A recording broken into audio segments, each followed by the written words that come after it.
ఈ మధ్య సెలబ్రిటీలు అందరూ కూడా పుట్టినరోజులు తిరుమలలో జరుపుకుంటున్నారు. తిరుమలలో ఒకప్పట్లో తిరుమల అంటే దేవుడు దర్శనం చేసుకుంటే మహాభాగ్యంలా భావించేవారు. తిరుమల దర్శనం అయితే అసలు ఇంకా గ్రేట్ అనుకునేవాళ్ళు.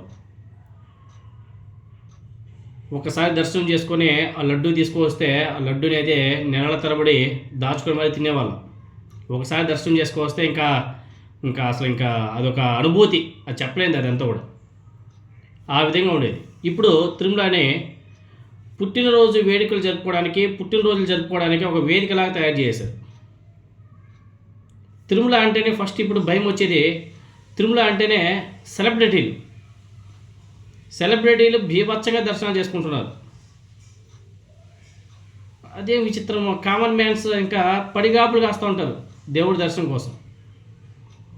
కామన్ మ్యాన్లు పడిగాపులు రోజుల తరబడి వెయిట్ చేస్తుంటారు.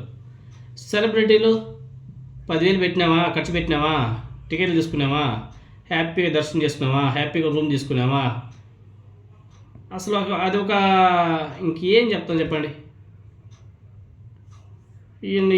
ఈరోజు మన నారా చంద్రబాబు నాయుడు గారు తన మనవడు నారా దేవాన్స్ పుట్టినరోజుని తిరుమలలో జరుపుకున్నాడు.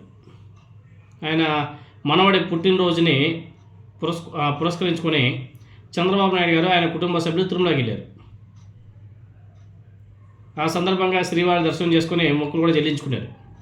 అలాగే తిరుమలలో అభివృద్ధి కార్యక్రమాలను కూడా ఆయన పాల్గొంటూ ఉన్నతాధికారులతో ఒక కీలక సమావేశం ఏర్పాటు చేశాడు, నిర్వహించాడు. ఉన్నతాధికారులతో కీలక సమావేశం నిర్వహించారు కదా.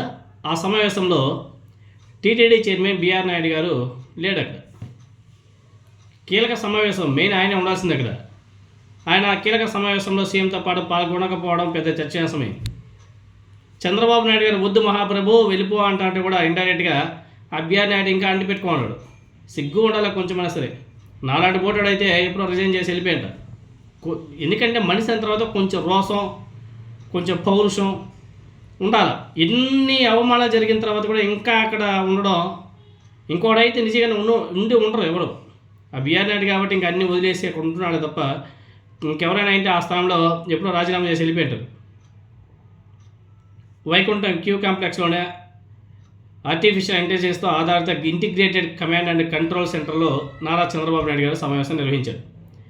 ఈ సమావేశంలో భక్తులు క్యూ లైన్లో ప్రవేశించే మొదలు దర్శనం పూర్తయి తిరుగు ప్రయాణం అయ్యే వరకు అందుతున్నటువంటి సౌకర్యాలను కమాండ్ కంట్రోల్ సెంటర్ ద్వారా పర్యవేక్షించాలని చెప్పేసి చంద్రబాబు నాయుడు గారు అంటే ముఖ్యమంత్రి గారు దిశానిర్దేశం చేశారంట. అదేవిధంగా తిరుమల పవిత్రతకు భంగం కలిగించే చర్యలను అరికట్టేందుకు అత్యాధునిక సీసీ కెమెరాలు వాడాలని చెప్పేసి ఫేషియల్ రికగ్నైజేషన్ సంబంధించి వ్యవస్థను కూడా ఏర్పాటు చేయాలని చెప్పేసి ఆయన అధికారులకు సూచించడం జరిగింది. మంచిదే.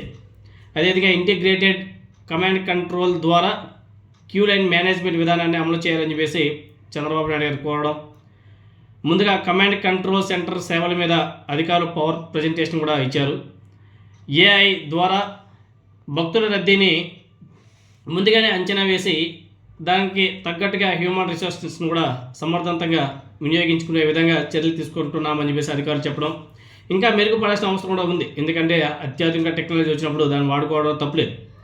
అదేవిధంగా ఏఐ ద్వారా భక్తులకు త్వరగా దర్శనం కల్పిస్తామని చెప్పేసి టీటీడీ చైర్మన్ బిఆర్ నాయుడు గారు గత కొంతకాలంగా చెప్తున్న విషయం మనకు అందరికీ తెలిసిందే. అయితే అలాంటి కీలక అంశాల మీద టీటీడీ ఉన్నతాధికారులు, తిరుపతి కలెక్టర్, ఎస్పీలతో నిర్వహించే సమావేశంలో చైర్మన్ బిఆర్ నాయుడు లేకపోవడం ఏంటి? టీటీడీ చైర్మన్ లేకుండా ఉన్నతాధికారులు అలాగే జిల్లా ఇన్ఛార్జ్ మంత్రి అయినటువంటి అనగాని సత్యప్రసాద్తో కలిసి చంద్రబాబు నాయుడు గారు సమీక్షా సమావేశం నిర్వహించడం ఏంటో అర్థం కావడం.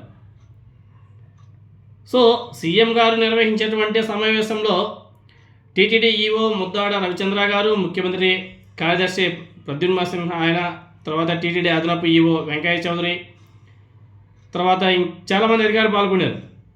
కానీ వాళ్ళలో టీటీడీ చైర్మన్ లేకపోవడం ఖచ్చితంగా లోటే అని చెప్పేసి చెప్పాలి. ఎందుకంటే టీటీడీ చైర్మన్ను ఉద్దేశపూర్వకంగానే పక్కన పెట్టారా లేకపోతే మరేదైనా కారణాలు ఉందా అనేది తేలాల్సి ఉంది. ఏది ఏమైనా సరే ఇవాళ చంద్రబాబు నాయుడు గారి పర్యటనలో టీటీడీ చైర్మన్ కనిపించకుండా ఉండడం అనేది ఇప్పుడు తీవ్ర చర్చనీయాంశమైంది.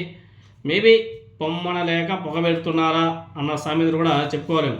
ఎనీహౌ చూద్దాం మరి దీని మీద బిఆర్ నాయుడు గారు ఏ విధంగా స్పందిస్తారనేది చూడాలి.